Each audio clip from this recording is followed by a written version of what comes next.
தமிழகத்தில் வசிக்கும் மலையாள மொழி பேசும் மக்கள் விஷு பண்டிகையை கோலாகலமாக கொண்டாடி வருகின்றனர். இதையொட்டி சென்னை கோடம்பாக்கத்தில் உள்ள ஐயப்பன் கோயிலில் மலையாள மக்கள் குடும்பமாக வந்து தரிசனம் மேற்கொண்டனர்.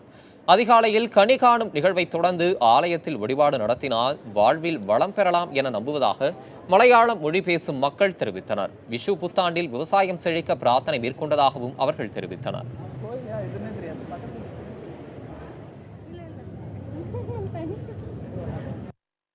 கனி காணணும் அப்படிங்கிறது வந்து ரொம்ப முக்கியமான ஈவெண்ட்டு விஷுவுக்கு.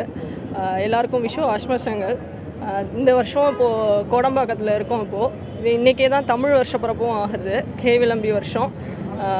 எல்லாருக்குமே ரொம்ப நல்ல வருஷமாக இருக்கணும் இந்த தடவை. ஏன்னா லாஸ்ட் இயர் மாதிரி கொஞ்சம் தமிழ்நாட்டிலே கொஞ்சம் கெட்ட ஈவெண்ட்ஸ் எல்லாமே நடந்தது. அந்த மாதிரி இல்லாமல் ஹேவிளம்பி வந்து ரொம்ப செல்வ செழிப்பாக இருக்கும் அப்படின்னு சொல்கிறாங்க. அந்த மாதிரி இருக்கணும் இந்த வருஷம். Purely our people supporting Tamil Nadu agriculture sure 100% ഞങ്ങൾ സപ്പോർട്ട് ചെയ്യുക.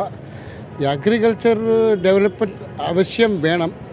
ഇവിടുത്തെ അഗ്രികൾച്ചർ പീപ്പിൾ ഡൽഹിയിൽ സമരം ചെയ്യുന്ന കാര്യമൊക്കെ 100% all the Malayalees supporting 100% supporting.